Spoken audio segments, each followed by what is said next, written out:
এদিকে এবার যুক্তরাষ্ট্র থেকে শেখ হাসিনাকে ক্ষমতায় বসানোর ফাইনাল তারিখ ঘোষণা দিল ডোনাল্ড ট্রাম্প। ফুরিয়ে আসছে ডক্টর ইউনূসের ক্ষমতায় থাকার সময়। ডিসেম্বর মাসেই দেশে আসছে শেখ হাসিনা। এদিকে আবারও দ্বিগুণ শক্তি নিয়ে মাঠে নামার ঘোষণা দিয়েছে আওয়ামী লীগ। যে কোনো সময় উল্টে যেতে পারে ক্ষমতার চাকা। আগামী 16 ডিসেম্বর আমরা আবার ঐক্যবদ্ধ হব। আমরা যদি একবার নেমে পড়ি, আমাদের আর ঘরে ফেরার সুযোগ নেই। আমরা এখনো প্রস্তুত ঝাঁপিয়ে পড়ার জন্য। আমরা বুলেট বোমা ভয় করি না। দেখার ব্যাপার হাসিনা ভাবছেন বা আওয়ামী লীগ ভাবছেন বাংলাদেশে তারা আসবেন, কারণ এই দেশের মানুষ তাদেরকে চায়। তো কিভাবে আসবেন? বেসিক্যালি বাংলাদেশ আওয়ামী লীগ একটা মহেন্দ্র ক্ষণের অপেক্ষায় আছে। বাংলাদেশ নিয়ে আমেরিকা যুক্তরাষ্ট্রের নবনির্বাচিত প্রেসিডেন্ট ডোনাল্ড ট্রাম্প কি করবেন, এই নিয়ে শুধু বাংলাদেশ বা ভারতের সংবাদ মাধ্যম নানা রকম জল্পনা কল্পনা করছে তা নয়, আমেরিকাতেও এই নিয়ে বিস্তর কথাবার্তা। দর্শক, ডিসেম্বরে তাহলে বাংলাদেশে আবারও কিন্তু আওয়ামী লীগের নেতাকর্মীরা ঝাঁপিয়ে পড়তে চাচ্ছে। সেই সাথে সাথে বাংলাদেশে আর কি যে হাসিনা পূর্বে সরকার ছিল আবারও বসে যাবে। ডোনাল্ড ট্রাম্প যুক্তরাষ্ট্র থেকে তিনি নাকি সাপোর্ট করবে। প্রিয় দর্শক, সব বিস্তারিত আপনারা প্রমাণ সহকারে দেখবেন, তাই আপনাদেরকে বলতেছি ধৈর্য ধরে আজকের ভিডিওটি দেখে যাবেন, তাহলে গুরুত্বপূর্ণ ভিডিওটি মিস করবেন যদি টেনে টেনে দেখেন। দর্শক, যারা এই ধরনের নিউজ ল্যাব দেখতে ভালোবাসেন, দেরি না করে এই চ্যানেলটি সাবস্ক্রাইব করে বেল আইকনটি অল করে দেবেন, তাহলে দেশের সকল আপডেট খবর, রাজনৈতিক খবরগুলো সবার আগে এক ভিডিওর মাধ্যমে আপনি দেখতে পারবেন। প্রিয় দর্শক, তাহলে আমরা বেশি দেরি না করে চলুন একের পর এক ধারাবাহিকভাবে আজকের সকল আপডেট খবরগুলো দেখতে থাকি। নমস্কার, ক্যালকাটা ডায়ালগস থেকে খবরের অন্তরালের খবর নিয়ে পেশ করছি এখনকার প্রতিবেদন। আমি মনোজ দাস। বাংলাদেশ নিয়ে আমেরিকা যুক্তরাষ্ট্রের নবনির্বাচিত প্রেসিডেন্ট ডোনাল্ড ট্রাম্প কি করবেন, এই নিয়ে শুধু বাংলাদেশ বা ভারতের সংবাদ মাধ্যম নানা রকম জল্পনা কল্পনা করছে তা নয়, আমেরিকাতেও এই নিয়ে বিস্তর কথাবার্তা চলছে। ডোনাল্ড ট্রাম্প তার পূর্ববর্তী প্রেসিডেন্ট জো বাইডেনের থেকে শুধু বাংলাদেশ নিয়ে নয়, তার বিশ্ববীক্ষণে অর্থাৎ সারা পৃথিবীকে তিনি যে চোখে দেখছেন, সেই চোখটা একদম তিনি সম্পূর্ণ ভিন্ন পথে হাঁটবেন, সে বিষয়ে স্পষ্ট সংকেত পাওয়া যাচ্ছে ট্রাম্পের নির্বাচিত হওয়ার আগে থেকেই। সত্যি কথা বলতে কি, এর আগে যখন 2017 জানুয়ারি থেকে 2021 জানুয়ারি পর্যন্ত তিনি যে কাজ করেছিলেন, তখনই বোঝা গিয়েছিল যে তিনি সম্পূর্ণ অন্য পথে হাঁটার মানুষ। কিন্তু প্রশ্ন হচ্ছে, বাংলাদেশ নিয়ে তিনি তার ভাবনা অনুযায়ী কাজ শুরু করবেন কবে থেকে? ট্রাম্প প্রেসিডেন্টের দায়িত্ব নেবেন 20 জানুয়ারি, আজ থেকে মোটামুটি 2 মাস পর। বাংলাদেশের যা বর্তমান পরিস্থিতি, তাতে 2 মাস কিন্তু অনেক সময়। এই অনেক সময় যে 2 মাস, এই 2 মাস অনেক সময় খুব দ্রুত গৃহযুদ্ধের দিকে এগিয়ে যাচ্ছে বাংলাদেশ, খুব দ্রুত। আমেরিকা ও ভারতের হস্তক্ষেপ অত্যন্ত জরুরি এখন। আর এই হস্তক্ষেপের প্রথম, প্রধান ও একমাত্র নিদান হচ্ছে ইউনূসের এই সরকারের বদলে নির্বাচিত সরকারের হাতে ক্ষমতা হস্তান্তরিত করা।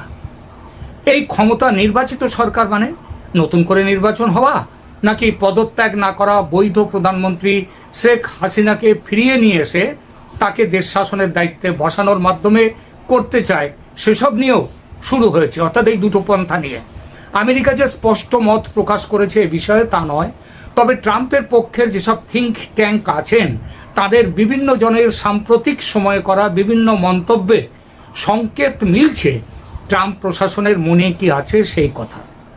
এই মনের কথা কি, মনের কথাটা কি এবং কবে নাগাদ মনের কথা কাজে করে দেখাবে, কাজে রূপান্তরিত করবে আমেরিকা, অর্থাৎ অপারেশন বাংলাদেশ কবে শুরু হবে, সেটা নিয়ে গতকাল মোটামুটি একটা স্পষ্ট ইঙ্গিত দিয়েছেন ট্রাম্প প্রশাসনের ঘনিষ্ঠ এক অধিকারী। আমার আজকের আলোচনা এই বিষয়টি নিয়ে। লিসা কার্টিস ভদ্রমহিলা ডোনাল্ড ট্রাম্পের আগের জমানা, অর্থাৎ 2017 সাল থেকে 2021, এই 4 বছর তিনি ছিলেন আমেরিকার ন্যাশনাল সিকিউরিটি কাউন্সিলের দক্ষিণ ও দক্ষিণ পূর্ব এশিয়ার সিনিয়র ডাইরেক্টর। বুঝতেই পারছেন, ছোটখাটো পদ নয়। ডোনাল্ড লু এই ডিপার্টমেন্টেরই ছিলেন, ডোনাল্ড লু। তো সেই লিসা কার্টিস তিনি গতকাল 15 নভেম্বর ভারতের সংবাদ মাধ্যম পিটিআইকে এক বিস্তারিত সাক্ষাৎকার দিয়েছেন। এই সাক্ষাৎকারে তিনি বাংলাদেশের বর্তমান অবস্থা কতটা খারাপ, জঙ্গিবাদ কোন পর্যায়ে পৌঁছেছে, আমেরিকার কত দ্রুত এই পরিস্থিতির পরিবর্তনে এগিয়ে আসা উচিত, এই পুরো ব্যাপারটা নিয়ে তিনি কথা বলেছেন। আর এসব বলতে গিয়ে শেখ হাসিনার শাসন নিয়েও তিনি বেশ কিছু কথা বলেছেন এবং তাতে স্পষ্ট বোঝা যাচ্ছে আগামী দিনে বাংলাদেশের ব্যাপারে আমেরিকার রোডম্যাপ কি হতে চলেছে। প্রথমে তিনি শেখ হাসিনা সরকারের পতনের কথা উল্লেখ করেছেন। এই প্রসঙ্গে বলেছেন, খুব মেপে ঝুঁকে কথা বলেছেন যে দেশে গণতান্ত্রিক প্রক্রিয়া আরও শক্তিশালী করার বিষয়ে বাংলাদেশের জনগণের আকাঙ্ক্ষা উল্লেখ করেছেন। বলেছেন দেশের মানুষের আশা ছিল যে শেখ হাসিনার পতনের পর গণতন্ত্র মজবুত হবে। অর্থাৎ এটাতে বোঝা যাচ্ছে শেখ হাসিনার আমলে গণতন্ত্রের অবস্থাটা যে খুব একটা মজবুত ছিল না সেটা প্রমাণ হচ্ছে, সেটা কথাটাও তিনি বললেন। অর্থাৎ হাসিনার শাসনে দেশের গণতান্ত্রিক কাঠামোর দুর্বলতার দিকটি তিনি কিন্তু এড়িয়ে গেলেন না, মানলেন কিছুটা। হাসিনাকে ক্লিন চিট দিলেন না, মেনে নিলেন অন্যায় অত্যাচারের কথা। এটা যদি কম মাত্রায় হতো তিনি অবশ্যই এড়িয়ে যেতেন, উল্লেখ করতেন না। কিন্তু এটার উল্লেখ করে তিনি বুঝিয়ে দিলেন ট্রাম্প প্রশাসনও কিন্তু ভবিষ্যতে এটা মনে রাখবে। অর্থাৎ হাসিনাকে ক্ষমতায় বসালেও সেখানে গণতান্ত্রিক প্রক্রিয়া যাতে শক্তিশালী হয় সেই ব্যবস্থা কিন্তু ট্রাম্প করবেন, সেদিকে নজর রাখবেন। এরপর তিনি চলে এসেছেন বর্তমান ইউনূস সরকারের শাসনে দেশে কি চলছে সেই বিষয়ে। তিনি বলেছেন এই সরকারের আমলে সমস্যা বেড়ে গেছে, ইসলামী উগ্রপন্থীদের জেল থেকে মুক্তি দেওয়া হয়েছে, ধর্মীয় সংখ্যালঘুদের ওপর আক্রমণ শুরু হয়েছে মানে বেশ জোর কদমে চলছে। বাংলাদেশের ইতিহাসে সন্ত্রাসবাদের ভূমিকার উল্লেখ করেছেন তিনি, বিশেষ করে 2016 সালের হোলি আর্টিসান বেকারি ঘটনার উল্লেখ করেছেন, বলেছেন আইসিস জঙ্গিদের কথা। এবং এই প্রসঙ্গে জঙ্গিবাদ দমনে হাসিনার ভূমিকার ভূয়সী প্রশংসা করেছেন। তিনি বলেছেন Sheikh Hasina had done a good job of controlling the extremist problem in Bangladesh. অর্থাৎ বাংলাদেশে যে উগ্রপন্থা এক্সট্রিমিস্ট সমস্যা, সেই সমস্যাটা তিনি দমন করার ব্যাপারে ভালো কাজ করেছেন, গুড জব। এবং ইউনূস সরকারের এই বিষয়ে অর্থাৎ সন্ত্রাসবাদ প্রসঙ্গে ভূমিকার কড়া সমালোচনা করে তিনি বলেছেন there is understandably concern that these elements return to the political scene. মারাত্মক অভিযোগ। তিনি শুধু যে বললেন যে উগ্রপন্থী কাজকর্ম বেড়ে গেছে তা কিন্তু তিনি বললেন না, তিনি মারাত্মক অভিযোগ করলেন। তিনি বললেন উগ্রবাদ রাজনীতি বিচ্যুত আর ঘটনা, বিচ্ছিন্ন ঘটনা নয়, দেশের রাজনীতিতে যুক্ত হয়ে গেছে উগ্রবাদ। মানে দেশের রাজনীতিটা, সেই রাজনীতিতে এটা উগ্রবাদ ফিরে এসেছে। এই রিটার্ন বা ফিরে আসা কথাটি কিন্তু খুব গুরুত্বপূর্ণ। বোঝালেন শেখ হাসিনার আগের সরকারের আমলে অর্থাৎ বিএনপি শাসনের সময় উগ্রবাদ ছিল, আরে ছিল বলেই তো সেটা ফিরে আসা বন্ধ করেছিলেন হাসিনা, না থাকলে বন্ধ করবেন কি? আবার ইউনূসের সময় সেটা আবার ফিরে এসেছে। উগ্রপন্থার এই ফিরে আসার কি পরিণাম? লিসা কার্টিসের নিজের উক্তি উদ্ধৃত করছি। তিনি বলেছেন it would not be helpful for the region, the United States, anyone. অর্থাৎ এই উগ্রবাদ এটা শুধু বাংলাদেশের পক্ষে ক্ষতিকর নয়, এটা দক্ষিণ পূর্ব এশিয়ার এই অঞ্চল এবং আমেরিকা এবং সবার পক্ষেই, পৃথিবীর সমস্ত সবার পক্ষেই, মানব জাতির পক্ষেই এটা বিপদের। তাহলে কি করতে হবে? লিসা স্পষ্ট বলেছেন যা করার তা করতে হবে আমেরিকাকেই। অর্থাৎ আমেরিকা এইটা শুরু করেছে, এই গোলমালটা পাকিয়েছে আমেরিকা, জো বাইডেন সরকার, এবং এটা বন্ধও করতে হবে আমেরিকাকেও। চালাচ্ছে, এতে বিব্রত বোধ করছে সরকার। আর যার কারণে পররাষ্ট্র মন্ত্রণালয় থেকে একটা বক্তব্য এসেছে যে ভারত সরকারকে শেখ হাসিনার এই রকম অ্যাক্টিভিটিজের জন্য বাংলাদেশ সরকার একটা রিকোয়েস্ট করছে, কোনটা? যে আপনারা শেখ হাসিনার ফোন ব্যবহারটা একটু বন্ধ করেন। কেন? কারণ তিনি অনলাইনে যা যা করছেন বা বিভিন্ন ধরনের অ্যাক্টিভিটিস করছেন, এতে বাংলাদেশের পরিস্থিতি, নিরাপত্তা সিস্টেম সবকিছু মিলে একটা অস্থিতিশীল অবস্থান তৈরি হচ্ছে। ভারতের উচিত শেখ হাসিনার এই বিষয়টাকে কন্ট্রোল করা। তো ধরেন ভারত কন্ট্রোল করতেছে, কথার কথা, শেখ হাসিনা কি চুপ হয়ে যাবেন? আওয়ামী লীগ যা করছে এ নিয়ে 1% অনুশোচনা কিন্তু আওয়ামী লীগের মধ্যে নাই, কারণ তাদের বক্তব্য খুবই ক্লিয়ার যে পরিকল্পিত একটা ষড়যন্ত্রের মাধ্যমে দেশি বিদেশি তাদেরকে উৎখাত করা হয়েছে। বেসিক্যালি তারা জনগণের সেবক এবং জনগণ তাদেরকে চায়। তবে এই কথাটার মধ্যে অনেকটা ফারাক আছে, এটা ছিল না। নির্বাচন সিস্টেমকে ম্যানিপুলেট করা অথবা সর্বশেষ পর্যায়ে এসে গ্রেপ্তার, রাতের আধারে পুলিশের অভিযান, বিজিবির অভিযান, র্যাবের অভিযান, এগুলো তো দিনের আলোর মতন সত্য। তো যাই হোক, তো শেখ হাসিনা ভাবছেন বা আওয়ামী লীগ ভাবছেন বাংলাদেশে তারা আসবেন, কারণ এই দেশের মানুষ তাদেরকে চায়। তো কিভাবে আসবেন? বেসিক্যালি বাংলাদেশ আওয়ামী লীগ একটা মহেন্দ্র ক্ষণের অপেক্ষায় আছে, একটা মহেন্দ্র ক্ষণ, কাঙ্ক্ষিত সময়ের। কি সেই সময়? এটা নিয়ে দেশে এবং বিদেশে গবেষণা হচ্ছে। যারা রাজনীতির বিশ্লেষক আছেন, বিভিন্ন থিঙ্ক ট্যাঙ্ক আছেন, এগুলো নিয়ে যারা গবেষণা করেন, তারা বলছেন যে শেখ হাসিনা বেসিক্যালি একটা মহেন্দ্র ক্ষণের অবস্থা, মানে অপেক্ষা করছে। মহেন্দ্র ক্ষণের আগে যেটা যেটা করা দরকার সেটাও পরিকল্পিতভাবে তিনি করছেন। তো পরিকল্পিতভাবে কি করছেন? আলোচনায় থাকার জন্য মাঝে মাঝে ফোন কল রেকর্ড পাঠাচ্ছেন। একদম গ্রামের প্রত্যন্ত অঞ্চলের একজন চেয়ারম্যান, একজন ছাত্রলীগের নেতা, বাস্তব অবস্থায় শেখ হাসিনার সাথে একজন মন্ত্রীও ফোনে কথা বলার সুযোগ পায় না বা এমপিরা পায় না, সেখানে আজকে তিনি নিজে ফোন দিচ্ছেন, যে ফোন আলাপগুলো ভাইরাল হচ্ছে। তো বোঝাই যাচ্ছে এগুলা পরিকল্পিত, যে দেশের মধ্যে একটা যে সরকার আছে বা ছাড়া আছে তাদের মধ্যে ভয় তৈরি করা। এটা তিনি সফল হচ্ছেন। সবাই মানে এমনিতে সারাদিন দেখবেন যে প্রত্যেকটা টিম এ বি এর বকে, বি সি এর গালাগালি করে, অথবা তাদের মধ্যে মনক্ষুণ্ণতা হচ্ছে, নানান অ্যাক্টিভিটিস হচ্ছে। কিন্তু যখনই শুনে যে শেখ হাসিনা আসবে, আওয়ামী লীগ প্রোগ্রাম করবে, তখনই সবাই কিন্তু চুম্বকের মতন চুম্বক গতিতে একত্রিত হয়ে যায়। কেন? এটা তারা বোঝে যে শেখ হাসিনা যদি বাংলাদেশে এই মুহূর্তে আসে, আওয়ামী লীগ এখনো শক্তি ওই লেভেলে হারায় নাই। দলীয় নেতাকর্মীরা আত্মগোপনে ঘাপটি মেরে আছে, নেতা নাই, নেতৃত্ব শূন্য দল। এই কারণে কিন্তু শেখ হাসিনা পা দিলে গর্তের মধ্য থেকে পিপিলিকার মতো সব কিন্তু বের হয়ে আসবে। আর ওই পরিস্থিতিতে পুলিশ কাজ করবে না, এটা বাস্তব, চোখের সামনে। সেফটি ইস্যুতে তারা মাঠে নামবে না। পেশি শক্তির দিক থেকে এই মুহূর্তে মানে বাংলাদেশে কয়েক লক্ষ লোক মারা যাবে, এটা হচ্ছে বাস্তবতা যদি কখনো এরকম হয়। আর সবার আগে কারা বাটে পড়বে? সমন্বয়ক জামাত ইসলাম, বিএনপি একটু কম বাটে পড়বে, এটা ক্যালকুলেশন বোঝা যাচ্ছে। তো এরকম পরিস্থিতিতে তারা কিন্তু সবাই একত্রিত হচ্ছে। তো এইরকম একটা ঝুঁকি শেখ হাসিনা এই মুহূর্তে নেবে না। বিশ্লেষকদের বক্তব্য যে এই মুহূর্তে এরকম ঝুঁকি নেবে না। তো কখন ঝুঁকি নেবে? ওই মহেন্দ্রক্ষণ। কখন সে মহেন্দ্রক্ষণ?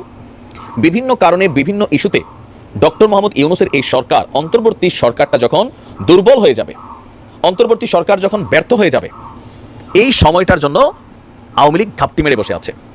এখন অন্তর্বর্তী সরকার ব্যর্থ হওয়ার মধ্যে অনেকগুলো সিমটম আছে। অনেকে ভাবতে পারেন যে তখন কিভাবে আওয়ামী লীগ ফাংশন করবে। আবার আসেন কিভাবে ফাংশন করবে। বিএনপি এবং কি বলা হচ্ছে জামাত ইসলাম, দীর্ঘ দিন যাবত জামাতের রাজনীতিটা বিএনপির কাঁধের উপর ভর করে চলছে। কিন্তু আজকে প্রধান দুইটা প্রতিপক্ষ হচ্ছে আওয়ামী লীগ শূন্য মাঠে, জামাত বিএনপি একে অন্যের। দুই দলেরই টার্গেট ক্ষমতায় যাওয়া, তাই না? রাজনীতিতে তারা তাদের মতন করে করছেন। কিন্তু এখন বাঘ নাই, মানে কি বলে যে খালি মাঠে দুইটা টিমই, দুটোটাই বাঘ। জামাত ইসলাম বাঘ, আমরা বললাম বিএনপিও বাঘ। তো তাদের মধ্যে বিভক্তি অলরেডি চলে আসছে। অনেক নীতিগত ইস্যুতে বিভাজন আমরা দেখতে পারতেছি। বাকি আছে সমন্বয়ক। তো সমন্বয়করা কোনো পলিটিক্যাল ফোর্স না, তারা স্টুডেন্ট, বিভিন্ন মতের, বিভিন্ন শ্রেণীর পেশার মানুষ, তাদের সাথে কানেক্টেড। তো তাদের মধ্যে বিভাজন হয়েছে, নানান দিকে তারা ভেঙে গেছে। আহত ছাত্ররা মানে নানান ধরনের অ্যাক্টিভিটিস, উপদেষ্টা নিতে হবে। আপনারা জানেন যে কাফনের কাপড় পরে নাকি আমার পরিকল্পনা করতেছে, আহত স্টুডেন্টের মধ্যে থেকে একজনকে উপদেষ্টা বানাইতে হবে। আরও বিভিন্ন জায়গায় উত্তরবঙ্গ থেকে আওয়াজ উঠছে, আমাদের এখান থেকে না এলে উত্তরবঙ্গ ব্লকেট হয়ে যাবে। এই যে অ্যাক্টিভিটিসগুলো, তাদের শক্তির বিভাজনের দৃশ্যপট। আমজনতা, দ্রব্যমূল্যের ঊর্ধ্বগতি জনগণের ধৈর্যকে নষ্ট করছে। কেউ কেউ বলছেন আগেই তো ভালো ছিলাম, ধান্দাও ছিল, খরচও করছি, এখন ধান্দা নাই, খরচ তো বাই করতে হয়। সরকার ট্যাক্স কমাই দিয়েছেন, জিনিসপত্রের দাম কমতেছে না, সিন্ডিকেট ভাঙতে পারতেছে না। আবার অন্তর্বর্তী সরকারের অনেক উপদেষ্টা যারা আওয়ামী লীগের সময় আওয়ামী লীগের তাবেদারি করেছেন, তারা এখন এখানে কানেক্টেড হয়ে গেছেন, তাদেরকে নিয়ে চলছে। ওদিকে চরমনাই হুজুর বাংলাদেশ ফজল করিম, তারা আওয়াজ দিচ্ছে উপদেষ্টা ফারুকের যদি না সরায় রাজপথে নামবে। ইউনূস সরকারকে প্রত্যেকটা রাজনৈতিক দল নানানভাবে হুমকি ধামকি দিচ্ছেন। ইউনূস সরকারও নিজে বলে ফেলছেন যে অন্তর্বর্তী সরকারের মেয়াদ যত কম হয় ততই মনে হয় ভালো। এটা হচ্ছে ফ্রাস্ট্রেশনের একটা বহিঃপ্রকাশ। প্রথম দিকে কিন্তু এমন ছিলেন না। তিনি বলতেন যে জনগণের নির্বাচনের জন্য দিন তারিখ ঠিক করবে, সংস্কারটা বিশাল প্রক্রিয়া। তো সংস্কার দৃশ্যমান কোনটা হচ্ছে? কিছুই হচ্ছে না। প্রশাসনে বিভিন্ন জায়গায় কাজ হচ্ছে না। আসিফ নজরুল ইসলাম বলছেন আরও অনেক সময় লাগবে। রাজনৈতিক দলগুলো সময় দিতে চাচ্ছে না। জনগণ, আইন শৃঙ্খলা বাহিনীর চরম অবনতি হয়েছে। আইন শৃঙ্খলা পরিস্থিতির বিভিন্ন জায়গায় লুটপাট চলছে, বিএনপির একাংশের নেতাকর্মীরা এগুলা করছে, নিজেরা নিজেরও লাগালাগি করতেছে। আবার আওয়ামী লীগও বিভিন্ন জায়গায় পরিস্থিতিকে আপনার কন্ট্রোল নিয়ে নিচ্ছে। এই সকল কিছু মিলিয়ে এই যে একটা অস্থির সিচুয়েশন, যে কোনো সমস্যা এই সরকারটা ফ্লপ করবে। জনসমর্থন হারাচ্ছে, 100% হারাচ্ছে। আর হারাবে এটা তো স্বাভাবিকই। দেখেন শেখ হাসিনা ইস্যুতে তারা সবাই একজোট। শেখ হাসিনা একা বনাম সবগুলো রাজনৈতিক দল। এখন যখন ক্ষমতার ইস্যু আসে, 5 জন 5 পদ। আসসালামু আলাইকুম প্রিয় দর্শক, আজ আমি দুটো জরিপ নিয়ে আপনাদের সঙ্গে কথা বলবো। অনেকেই বলেন যে এই জরিপগুলো অর্থহীন। আমিও বলি এই জরিপগুলো হয়তো খুব একটা অর্থ বহন করে না, কিন্তু একেবারেই অর্থহীন সেটা আমি বলি না। অর্থ বহন করে না কেন বলছি এই কারণে, এই জরিপগুলোতে যখন কেউ ক্লিক করেন, হাতের আঙুল দিয়ে ক্লিক করেন, হয়তো তেমন একটা চিন্তা করেন না, অথবা হয়তো খুব একটা গবেষণা করেন না, অথবা হয়তো বিভিন্ন বয়সের লোক করেন, যাদের বয়স 18 কম, তারাও জরিপে অংশ নিতে পারেন। বিভিন্ন কারণই হতে পারে। কিন্তু একটা জিনিস কিন্তু আপনি ক্লিয়ার মনে রাখবেন, সেই জিনিসটি হলো যারা এই জরিপগুলিতে অংশ নেন তারা কিন্তু রক্ত মাংসের মানুষ, তারা কিন্তু এই দেশেরই মানুষ, এবং এই দেশে ভবিষ্যৎ বর্তমান নিয়ে মতামত রাখার অধিকার তাদের আছে। আপনি যখন রাস্তায় যান, আপনাকে গালি দেওয়া অথবা আপনাকে ভালোবেসে জড়িয়ে ধরা, দুটো অধিকারই মানুষের আছে। কাজেই এগুলোকে বিবেচনায় নিতে হবে। আগে আমরা হতো কি, যখন আমরা স্টুডেন্ট ছিলাম আমরা দেয়ালের লিখন পড়তাম, আমরা বলতাম যে শাসক দল দেয়ালের লিখন পড়ে না। কেন বলতাম এটা? যে দেয়ালে যে লিখছে সেটা কিন্তু জনগণের মনের কথাটাই দেয়ালে লিখত। এখন দেয়ালে লেখন হয় না, এখন সোশ্যাল মিডিয়ায় লেখা হয়। দেয়ালের লেখনটা সোশ্যাল মিডিয়ায় লেখা হয়ে গেছে। ফেসবুকে, ইউটিউবে লোকে আপনাদের নিয়ে কি বলছে এটা গুরুত্বপূর্ণ। এগুলি যখন শাসকরা না করবে তখন দেশের অবস্থা ক্রমাগত খারাপের দিকে যাবে। যখন তারা এগুলো দেখবে, পড়বে, বুঝবে, যখন তারা এগুলো দেখে পড়ে সে অনুযায়ী ব্যবস্থা নেবে, তখন আমি মনে করি একটা আত্ম উপলব্ধির জায়গা থাকে, তারা নিজেদেরকে সংশোধন করে নেওয়ার চেষ্টা করে। আমি জানি না এগুলো তারা দেখবেন কিনা অথবা দেখেছেন কিনা। আমি এই দুটো জরিপের কথা বলছি, দুটো জরিপ আমার এই চ্যানেলেই হয়েছিল, আমি করেছিলাম। একটা আজ থেকে 11 দিন আগে, আরেকটা আজ থেকে 10 দিন আগে। আমি ইচ্ছে করে একটু সময় নিয়ে এটা আপনাদেরকে সম্বন্ধে জানাচ্ছি। আপনারাই ভোট দিয়েছেন, তুমি একটু আলোচনা করতে চাই। 11 দিন আগে যে জরিপটা করেছিলাম সেখানে আমার প্রশ্ন ছিল, অন্তর্বর্তীকালীন সরকারের প্রায় 3 মাস হয়ে গেল, এই সময়ে তাদের পারফরমেন্সে আপনার মূল্যায়ন কি, কেমন করছে তারা? এই ছিল আমার প্রশ্ন। অপশন ছিল 4টা বেশি অপশন রাখা যায় না, কাজে 4টাই রেখেছিলাম। 1 নম্বর অপশন ছিল খুব ভালো, দ্বিতীয় অপশন মোটামুটি, তৃতীয় অপশন খুব খারাপ, 4 নম্বর অপশন বুঝতে পারছি না। খুব ভালো বলেছেন 10% মানুষ, মোটামুটি বলেছেন 29% মানুষ, খুব খারাপ এটা বলেছেন 54% মানুষ, আর বুঝতে পারছি না বলেছেন 7%। কি বুঝলেন?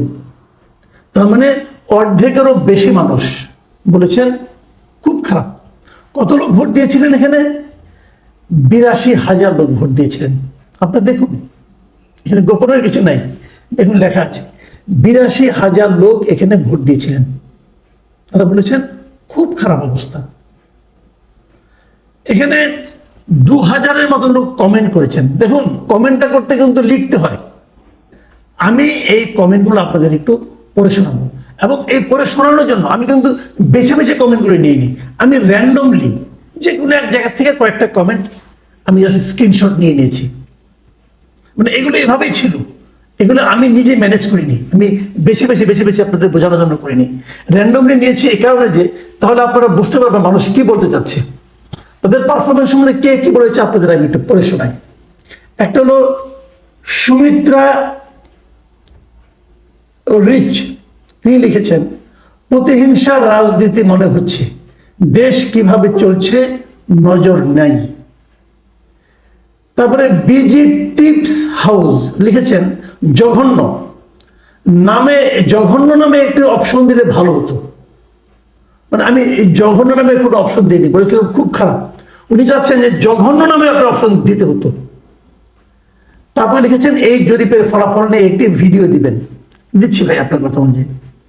আরেকজন NH লিটন, তিনি লিখেছেন, এক কথায় জঘন্য, 53 বছর ইতিহাসের মধ্যে। মানে স্বাধীনতার পর থেকে এ পর্যন্ত যতগুলি সরকার আসছে ওনার বিবেচনায় এই সরকারের পারফরমেন্স সবচেয়ে জঘন্য। আরেকটা মোহাম্মদ রাসেল লিখেছেন, গত 30 বছরে এমন পরিস্থিতিতে ছিল কিনা আমার জানা নেই, এত নাজুক অবস্থা। সাইফুল আজম লিখেছেন, তারা যা করতেছে এগুলো শুধু তাদের স্বার্থের জন্য, এরাও পালানোর সময় পাবে না।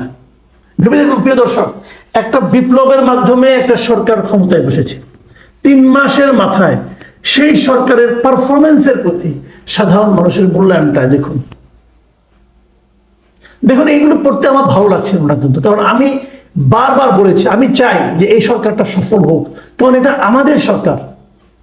কিন্তু যে সরকারকে আমরা এতটা ভালোবাসি, এতটা সাফল্য কামনা করি, তারা কি আমাদের কথা ভাবে? তারা আছে তাদের নিয়োগ নিয়ে, তারা আছে কাকে কার পরিচিত, কাকে কোথায় বসানো যায় এসব নিয়ে, তারা এগুলো নিয়ে ব্যস্ত। তারা আছে কার ছবি নামানো যায়, কার ছবি তোলা যায় এসব নিয়ে।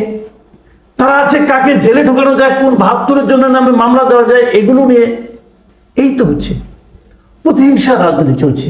তাদের তো এই কাজের জন্য বসানো হয় নাই। এই কথাটা কে বলবে?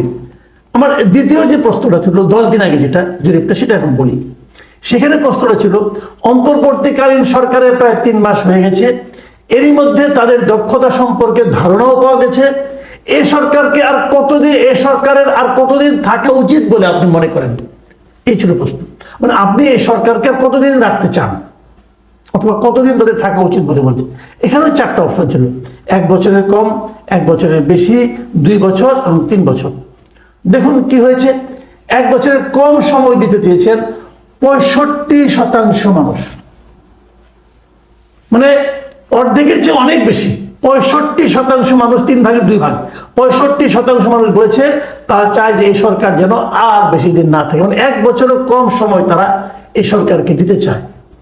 1 বছরে বেশি লিখেছেন মাত্র 7% মানুষ, 2 বছর লিখেছেন 10% মানুষ, এবং 3 বছর সময় দিতে চান 18% মানুষ। সবচেয়ে কম কোনটা? 1 বছরের কম সময় দিতে চাচ্ছেন সবচেয়ে বেশি, মানে 65% মানুষ বলছেন এই সরকারকে 1 বছরের বেশি সময় তারা আর দিতে চান না। আচ্ছা ঠিক আছে, এদেরও কয়েকটা কমেন্ট করি। এই কমেন্টগুলো আমি একবারই নিয়েছি, মানে ভেঙে ভেঙে ভেঙে ভেঙে নিজের পছন্দ মতো নিয়ে একবারে একটা না এক জায়গা থেকে নিয়েছি, একদম শুরু থেকে নিয়েছি আমি যা পেয়েছি র্যান্ডমলি। শুনুন কি বলা আছে, আপনারা দেখলে বুঝবেন। লিখছে মামুন মিয়া, লিখেছেন একদিন না এমন কোন অপশন রাখলে এই অপশনে ভোট বেশি করতো। মানে আমি বলছি একদিনও, 1 বছরের কম, ওরা বলছে একদিনও না, এই ধরনের অপশন রাখা উচিত ছিল। যে মানুষের রীতিমতো এই সরকার উপদেষ্টাদের কর্মকাণ্ডে অতিষ্ঠ হয়ে গেছে। তারপরে SM আফজাল লিখেছেন সর্বনিম্ন 1 বছরের নিচে যেহেতু আর কোনো অপশন নেই, সেহেতু ভোটে অংশ নিতে পারলাম না, তবে আরো একটি অপশন থাকা উচিত ছিল। সেখানে লেখা উচিত ছিল কি, টোটালি এদের আর সময় দেওয়া যায় কিনা, এই মর্মে। ভেবে দেখুন, 1 বছরের নিচে আমি আর কোনো অপশন রাখিনি, এই জন্য উনি ভোটই দেন নাই। মানে কতটা উনি রেগে আছেন এই সরকারের উপর। দেখুন, বাঁধন চিটাগাং থেকে লিখেছেন এখন চলে যাক, এইরকম একটি অপশন থাকা দরকার ছিল। ফারজানা আক্তার লিখেছেন এখনই পদত্যাগ করা উচিত। বেলি লিখেছেন আমরা মনে করি একদিনও ক্ষমতায় থাকার যোগ্যতা নাই। প্রিয় দর্শক, আপনারা বুঝতেই পারছেন, এটা কিন্তু আমার বানানো নয়, এটা মানুষের ফিলিংস। আমি সরকারকে জিজ্ঞাসা করব, আপনারা কি জানেন এদেশের মানুষ আপনাদের নিয়ে কি ভাবে? আমাদের আলাপ বাদ দিন, ধরে নিচ্ছেন যে আমি হয়তো বানিয়ে বানিয়ে বলছি, আপনাকে বিব্রত করতে চাই। আপনারা আপনাদের লোক দিয়ে, আপনাদের গোয়েন্দা সংস্থা দিয়ে একটু খবর নেওয়ান যে মানুষের পালসটা কি, মানুষ আপনাদের নিয়ে কি ভাবে, মানুষ আপনাদেরকে কতটা ভালোবাসে অথবা কতটা ঘৃণা করে, মানুষ আপনাদের কতটা যোগ্য ভাবে অথবা কতটা অযোগ্য ভাবে। একবার ভাবুন, একবার খোঁজ দিন। আমি আশা করবো আপনারা ব্যবস্থা নেবেন। আপনারা কি করছেন? আপনাদেরকে কত আশা করে আমরা বসিয়েছিলাম, বিনিময়ে আপনারা কি দিচ্ছেন, কি করছেন, কি পারছেন? যদি মনে করেন আপনারা পারছেন না, চলে যান, বিদায় নিয়ে চলে যান। আপনাদেরকে হাতে পায়ে ধরে রাখবে না, বরঞ্চ নতুন লোক আসবে। আঁকড়ে ধরে থাকবেন না।